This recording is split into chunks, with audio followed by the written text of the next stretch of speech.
2010년도쯤에 인터넷에서 유행했던 말이 하나 있습니다. 특별히 여러분 유재석 씨가 나왔던 MBC 예능 프로 중에 이제 무한도전이란 프로가 있었죠. 이 무한도전이라는 프로에서도 이 말이 나와서 굉장히 인기를 끈 적이 있습니다. 아마 한 번씩은 다 들어보셨을 것입니다. 이 말입니다. 역사를 잊은 민족에게 미래는 없다. 당시에 인터넷하고 이 MBC 방송은 독립운동가인 신채호가 한 말이다 이렇게 표현을 했습니다. 그런데 실제 역사 기록을 찾아보니까요, 이런 기록은 없다고 합니다. 우리 기록에는 없는데 이런 의미 있는 말은 어디서 나왔을까? 이를 또 찾아보면서 그 어원을 추정하는 기록들을 많은 사람들이 찾았습니다. 그런데 그 중에서 가장 신빙성 있는 어원은 미국의 역사학자 그리고 퓰리처상이라고 하죠. 그 역사학에서 가장 권위 있는 사람에게 주는 이 퓰리처상을 2번이나 받은 데이비드 맥컬러프라고 하는 사람의 어록입니다. 그 사람은 정확히 이렇게 말했습니다. 역사를 잊은 민족은 미래를 잃을 것이요, 역사를 잊은 교회는 미래가 없다. 그렇습니다. 이 명언은 우리나라의 독립을 강조하는 말이 아니라 교회의 전통을 수호해야 한다는 신앙적 고백이었던 것입니다.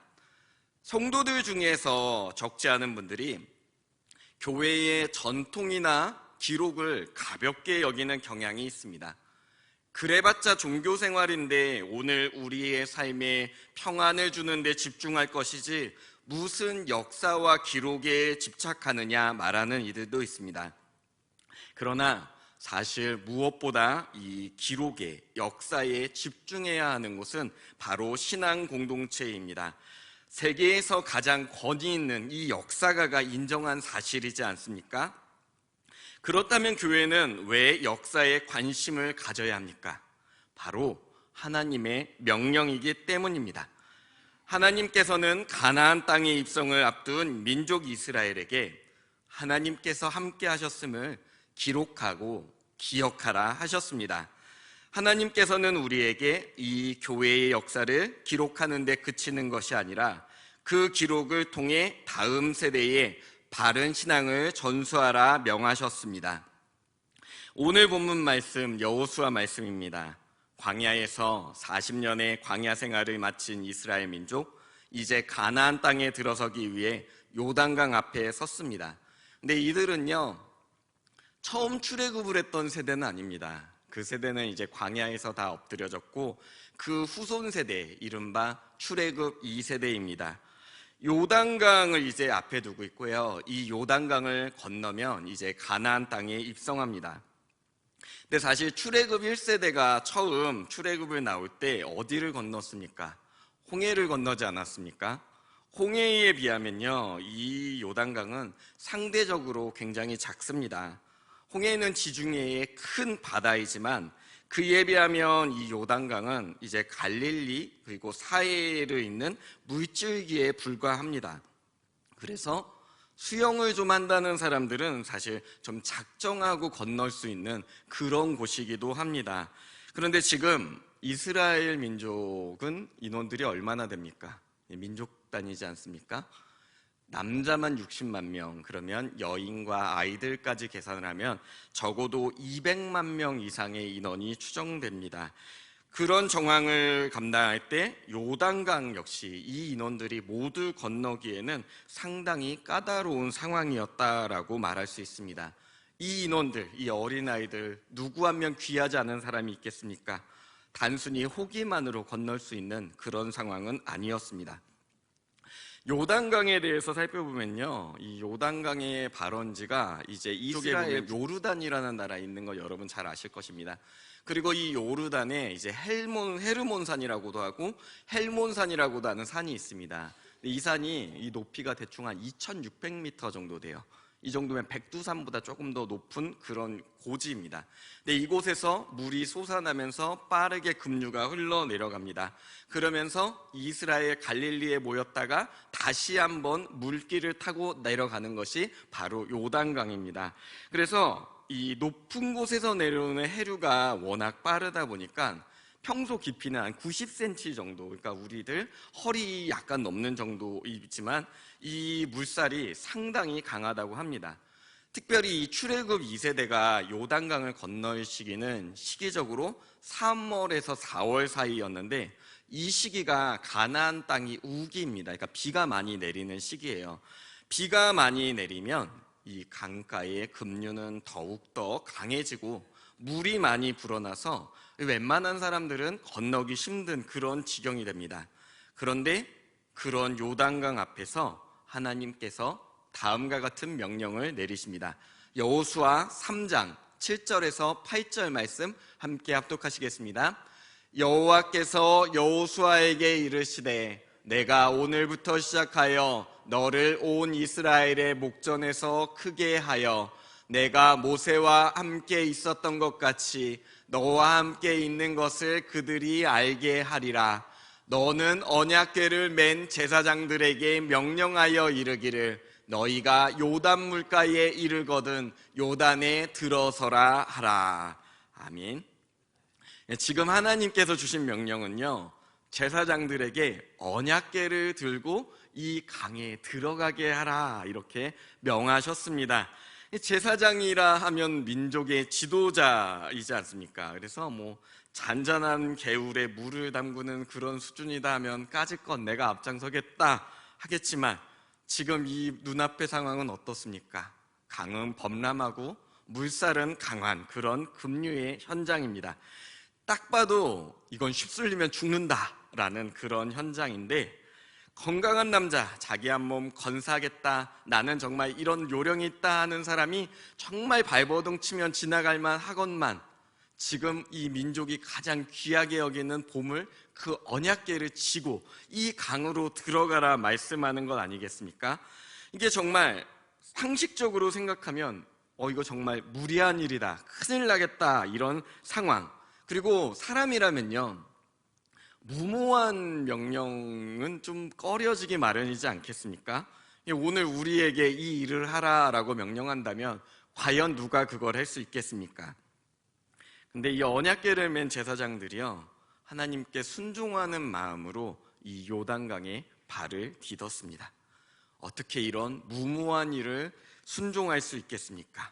그 이유인즉 그들은 이미 하나님의 살아계심을 체험하였고 그분의 뜻에 순종할 때마다 넘치는 은혜를 체험하였기 때문입니다. 여러분, 믿음이라는 것이 그렇습니다.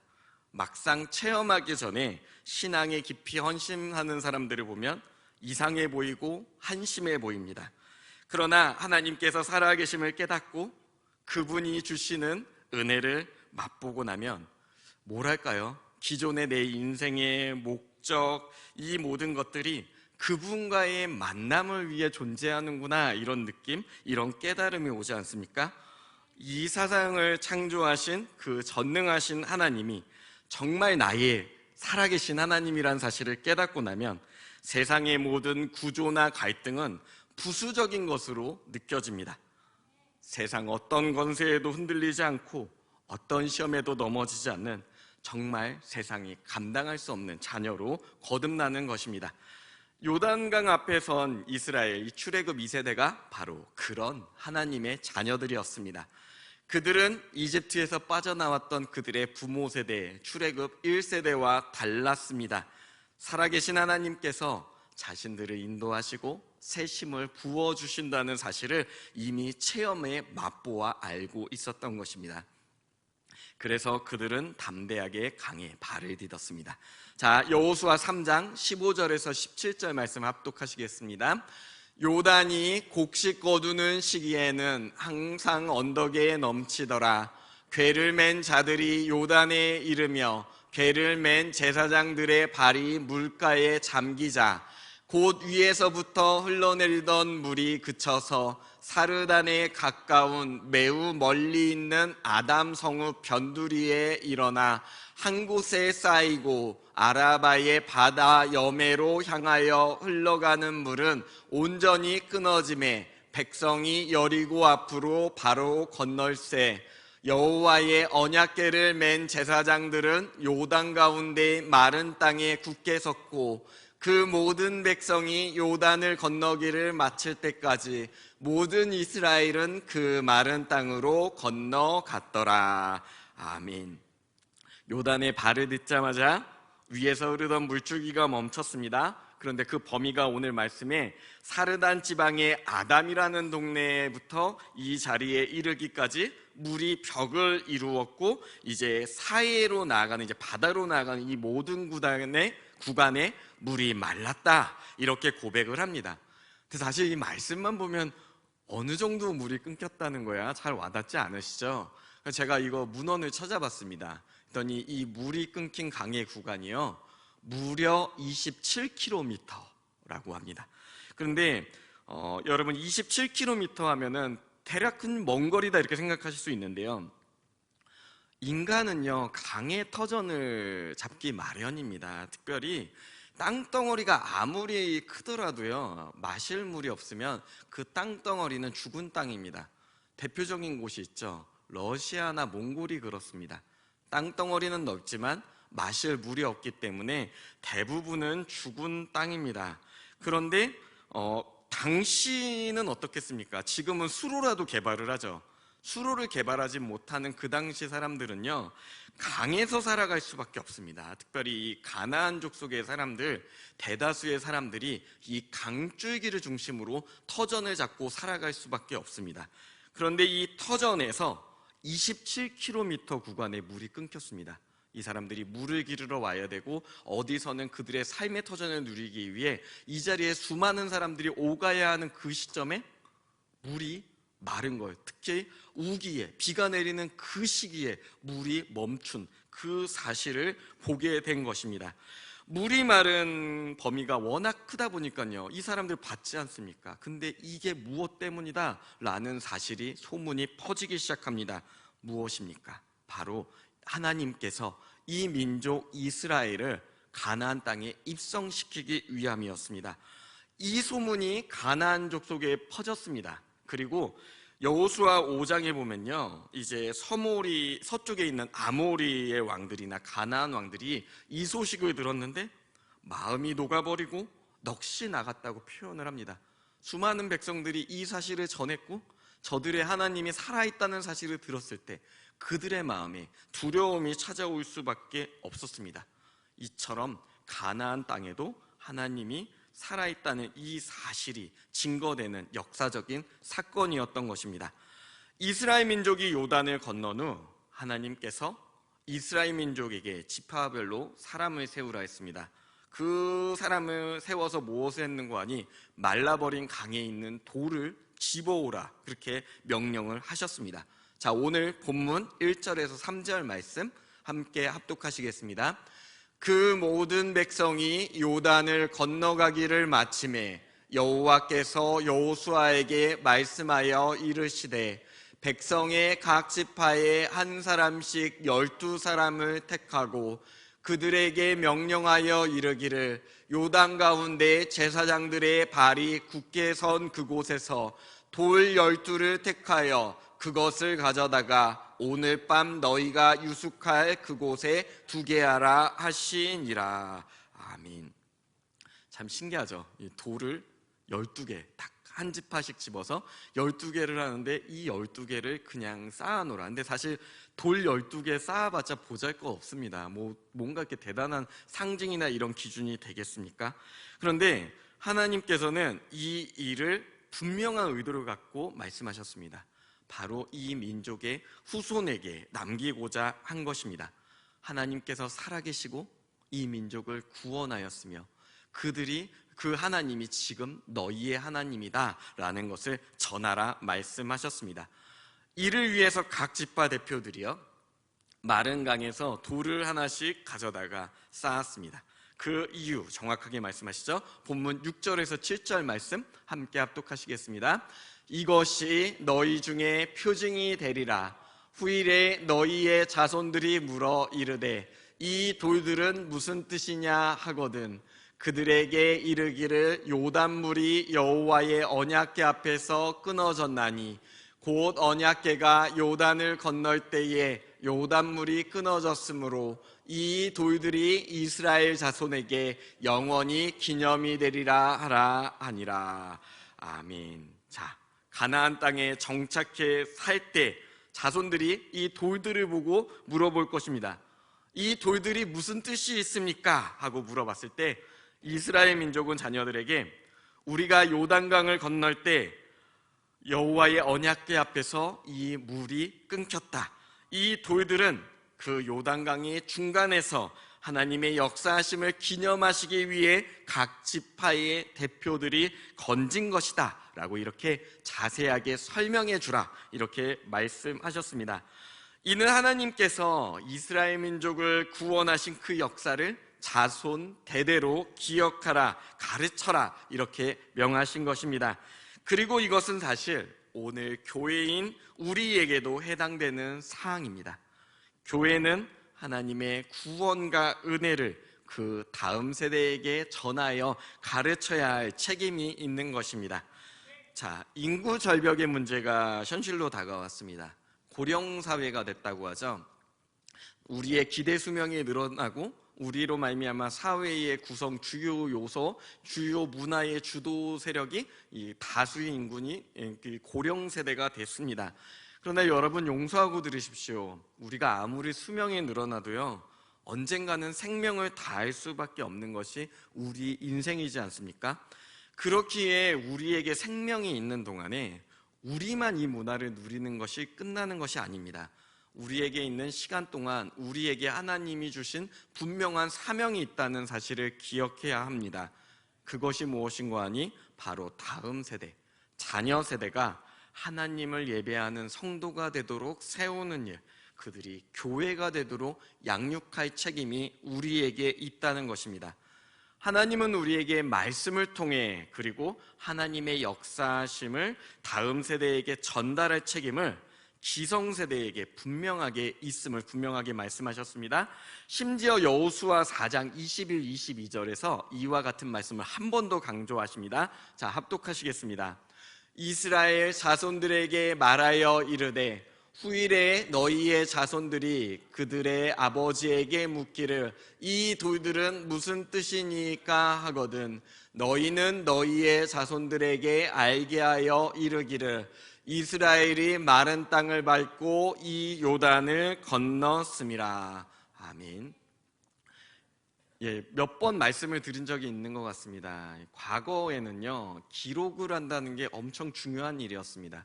전에 우리 교회 오신 적도 있죠. 왕대일 교수님이 구약신학 저희한테 강의하실 때 이사야서를 기록할 당시 양을 약 수백 마리를 잡아서 그 껍데기를 벗겨가지고 말려서 글을 기록했다고 합니다.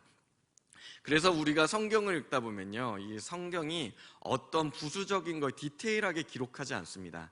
너무 귀하기 때문에 가장 중요한 단어를 묵상하고 하나님의 뜻을 강조하여 가장 핵심만을 기록한 것이 오늘 우리에게 주어진 구약 성경입니다. 근데 심지어 오늘 말씀 여호수아서 더 이사야서보다 훨씬 옛날입니다. 기원전 1000년 이상의 과거, 정말 이 양피제 하나가 정말 너무나 귀하던 그때에 이 말씀을, 동일한 말씀을 4장 초반에 나온 말씀을 다시 한번 기록합니다. 자, 이 말씀을 두 번이나 같은 장에서 기록한 이유 무엇이겠습니까? 분명하죠. 중요하기 때문입니다. 교회가 오늘 우리의 구원과 우리의 삶을 누림에만 집중한다면요, 과연 하나님 앞에 섰을 때 충성된 종이었다 말씀드릴 수 있겠습니까?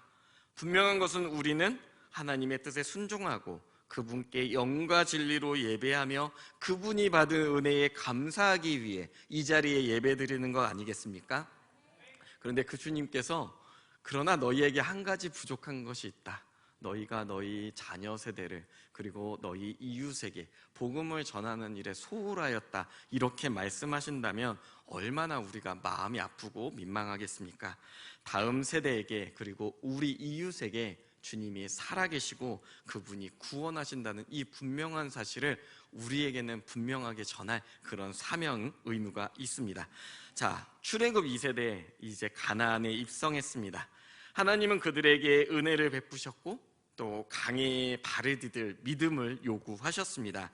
하나님의 은혜 그리고 믿음의 순종, 이 두 가지는요, 우리가 하나님의 약속하신 땅에 이르기 위해 반드시 필요합니다.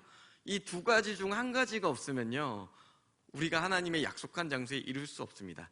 하나님이 크신 은혜를 베푸셨는데 믿음의 순종을 하지 않습니다. 그렇다면 우리가 어찌 하나님이 주시는 그 은혜를 맛볼 수 있겠습니까? 이 두 가지가 없으면요, 하나님이 약속하신 그 땅에 갈 수 없고 그저 마른 강을 보며 두려워 떠는 그런 자리에 설 수밖에 없습니다.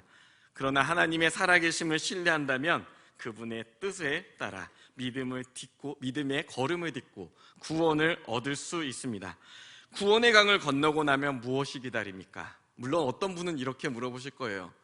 가나안에 7 족속이 있지 않습니까? 여리고성도 있고 아이성도 있는데 순종만으로 다 된다고요? 그것이 맞습니까? 라고 이렇게 질문하는 분도 있습니다.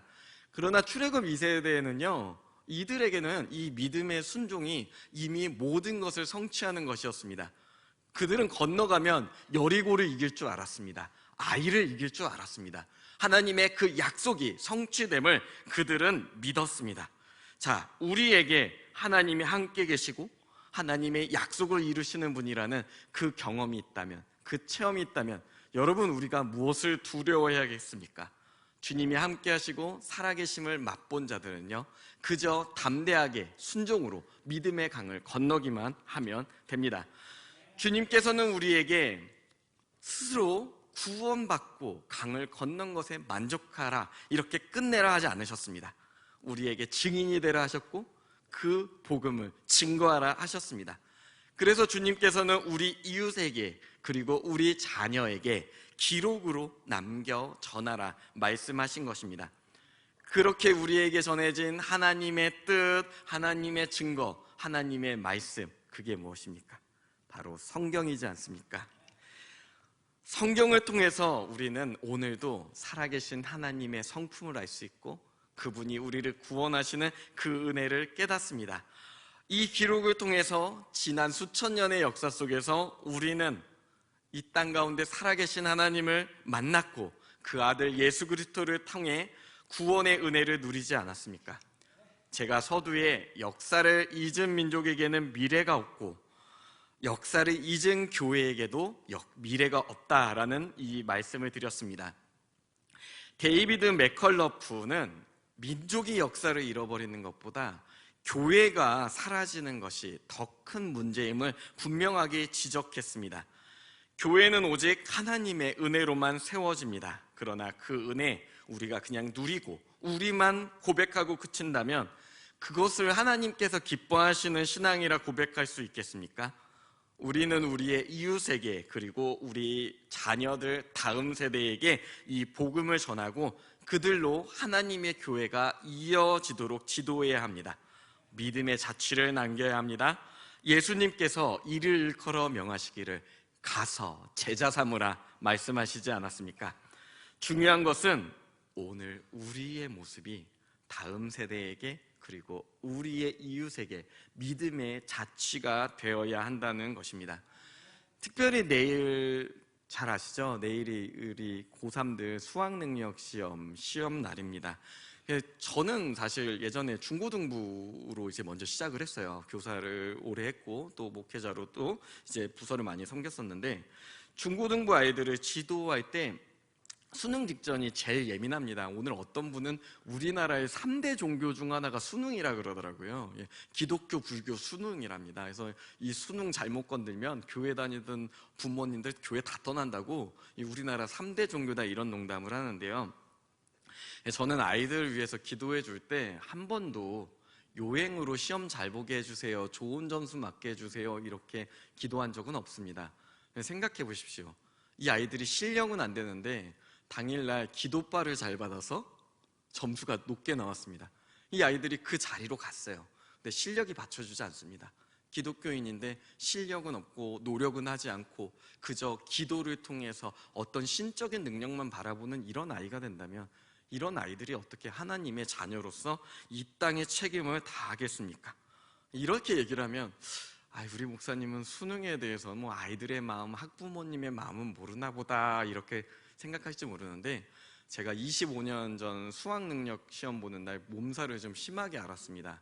그냥 몸은 아픈데 어떻게 해요? 시험은 보러 가야죠. 갔는데 얼굴이 얼마나 붉게 읽었는지 그 선생님들이 들어가면서마다 저를 보시는 거예요. 어머, 어떡해, 저 어떡하니. 봐도 아픈 게 아는 거죠. 이게 컬럭하면서 이렇게 시험을 봤었은 그런 기억이 있습니다. 근데 정말 포기를 못 하겠더라고요. 몸은 너무 아픈데 지난 시간들에 대한, 미래에 대한 이 모든 것이 겹쳐지기 때문에 인생에서 정말 많은 의미 부여가 되고 정말 많이 두려웠던 그런 시간이었음은 분명합니다. 그러나 우리 아이들에게 기회가 된다면 꼭 이야기를 해주고 싶습니다. 너의 인생을 결정하는 건 수능 점수가 아니라 하나님이 너와 동행하십니다라는 걸 분명하게 심어줬으면 좋겠습니다. 여러분, 지내보니까 성적 잘 나온다고 다 잘 사는 거 아니죠? 공부 잘하는 애들이 잘 사는 게 아니고요, 공부만 잘하는 아이들도 있고 공부는 좀 못하지만 정말 이 땅 가운데 주변 사람들과 행복하게 사는 사람들도 많습니다. 성적이 잘 나와요. 인생에 사는 요령도 좋아요. 나름 성공했습니다.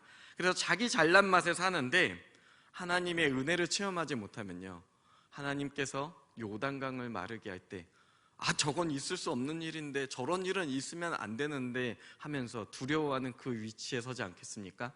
이번 수능 좀 못 봐도 괜찮습니다. 하나님을 잘 믿고 하나님의 사랑 안에서 주님의 몸된 교회로 자라가는 아이는 그런 일이 일어났을 때마다 하나님은 살아계시고 이것은 하나님이 나를 위해 역사하시는 일이다 라고 고백하며 주님의 언약, 주님의 말씀을 듣고 담대하게 건너갈 수 있지 않겠습니까? 그리고 그런 이들이야말로 진정한 영적인 지도자입니다. 이 땅에 필요하고 이 땅이 소망하는, 이 땅을 변화시킬 진정한, 이 땅의 진정한 귀한 인재들은요, 하나님의 말씀을 듣고 저 믿음의 강에 발을 디딜 순종하는 주의 자녀들이라는 사실 믿으시길 소망합니다. 사랑하는 성도 여러분, 여러분은 우리 자녀들이 어느 편에 서길 원하십니까?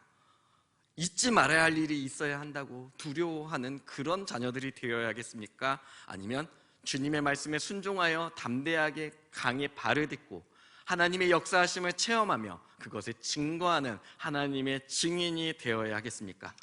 이런 자녀들을 양육하기 위해서 필요한 것은 바로 우리가 먼저 주님의 말씀으로 살아가는 주님의 표징이 되어야 한다는 사실입니다. 그 표징은요, 우리 몫입니다. 우리가 하나님의 역사하시는 현장에서 그 체험에서 증거를 가지고 늘 간직하다가 언제든 우리 자녀에게 그 말씀의 뜻을 증거하고 이 자녀들이 하나님의 뜻대로 살 수 있도록 인도하는 것, 이것이 바로 우리의 몫입니다. 그러기 위해선 여러분, 우리의 가정에서 그리고 우리의 삶의 터전에서 우리가 먼저 하나님의 살아계심을 먼저 증거해야 되지 않겠습니까? 우리가 바로 주님의 증인입니다. 야, 나도 교회 다녀봐서 아는데 너무 그렇게 몰입하지 마. 다 그런 거야. 야, 너무 그렇게 하지 마. 괜찮아. 지금은 이거 할 때야 라고 말씀하는 사람과 내가 하나님의 살아계심을 맛봐서 아는데 인생의 가장 귀한 건 하나님을 만나는 거야. 네가 그 하나님을 만났으면 좋겠어. 나의 하나님이 바로 너의 하나님이길 소망한다 라고 고백하는 부모님들, 이 자녀들은 분명히 달라질 것입니다.